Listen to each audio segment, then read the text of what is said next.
Waktu SMA dulu, ekstrakurikuler yang gue ambil itu cuma satu, Wapala, siswa pecinta alam. Dulu badan belum segede gini, masih langsing, masih enak lah jalan-jalan, naik gunung, turun gunung, susur pantai itu masih enak. Dan rata-rata dulu SMA masih main di sekitaran Banten aja sih, belum belum banyak keluar gitu, belum banyak keluar Banten. Dan ada beberapa pengalaman yang menurut gue aneh, janggal, seram tuh ada gitu, ketika ketika gue dan teman-teman Wapala dari SMA Negeri 1 Serang jalan-jalan, naik turun gunung, ya gitulah, pecinta alam. Sampai apa, sampai detik ini tuh pengalaman-pengalaman itu gue masih ingat gitu. Salah satunya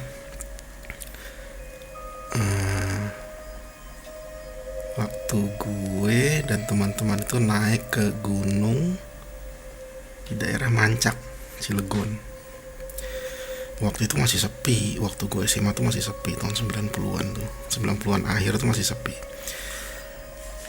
Daerah Mancak, Cilegon. Jadi gunung ini nggak terlalu tinggi, tapi waktu itu alamnya itu masih bagus, bagus banget. Jadi masih hutannya masih masih rapat, nggak kayak sekarang. Kalau sekarang katanya udah jadi pariwisata kan. Nah, pada suatu hari gue dan teman-teman itu waktu naik ke gunung itu, dan siswa pecinta alam angkatan gue waktu dikit, cuma 9 orang. Jadi yang gue inget tuh cuma gue, Solihin, Adi, Andi, ceweknya itu Ari, Charlie, terus siapa lagi, Basun, dan ada satu lagi, siapa ya waktu itu, apa cuma segitu ya, sama satu lagi pembinanya gitu. Nah, waktu itu kami naik ke Gunung Mancak itu. Biasa kan kalau naik gunung kan biasanya malam ya. Naiklah malam waktu itu.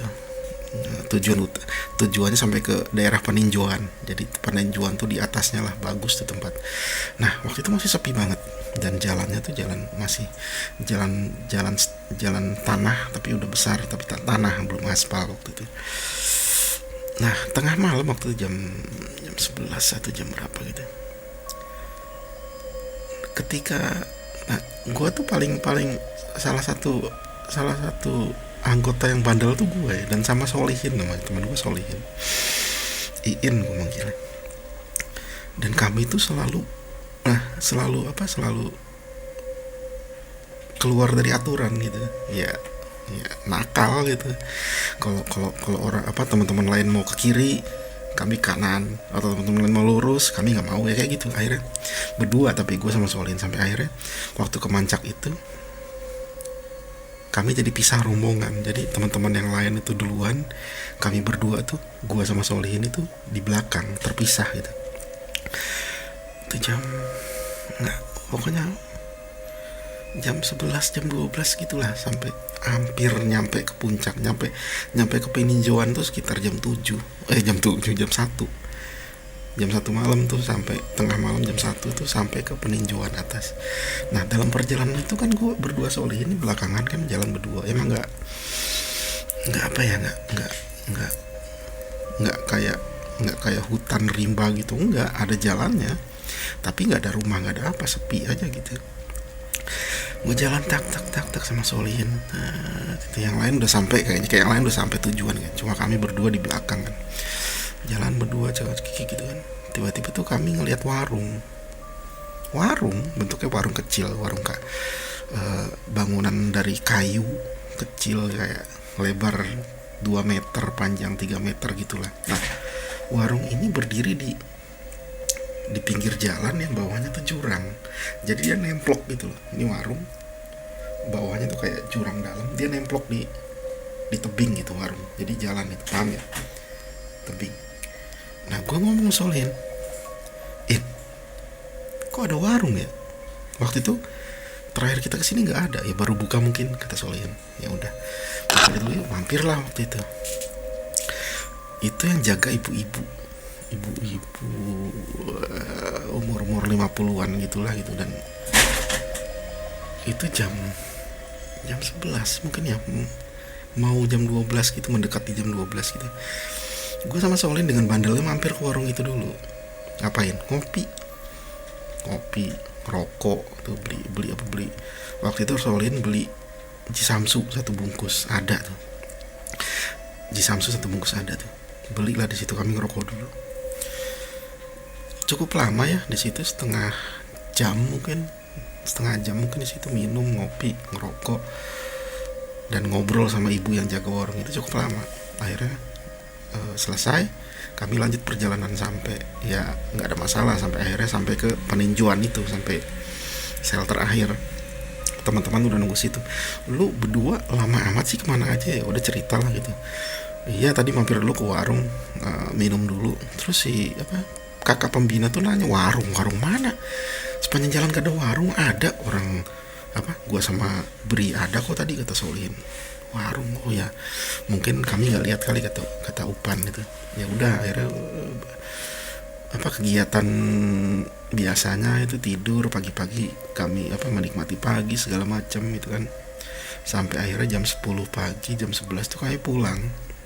Jam 11 pagi sih, jam 11 siang tuh pulang, kembali lagi turun gitu loh, mau pulang. Nah ketika turun balik dengan jalan yang sama, jalur yang sama, itu kami gak menemukan warung itu, warung yang gue tongkrongin sama Solihin malamnya itu gak ada warungnya, gak ada sama sekali. Itu perjalanan naik turun 3 jam lah mungkin ya, jalan santai itu 3 jam lah.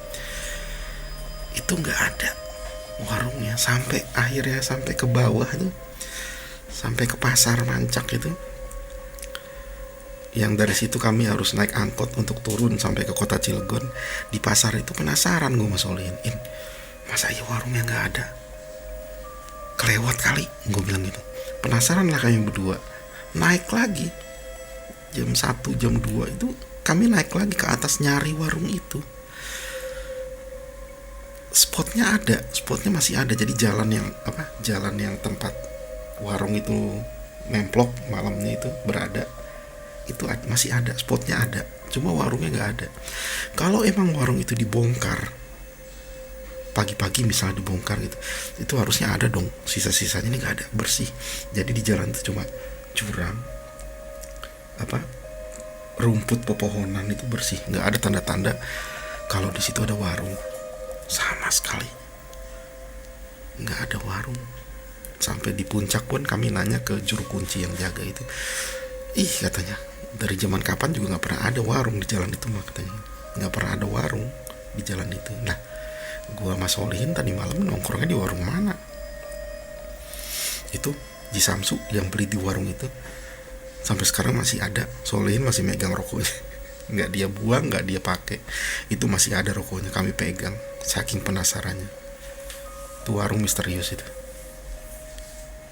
Ada nggak sih warung itu?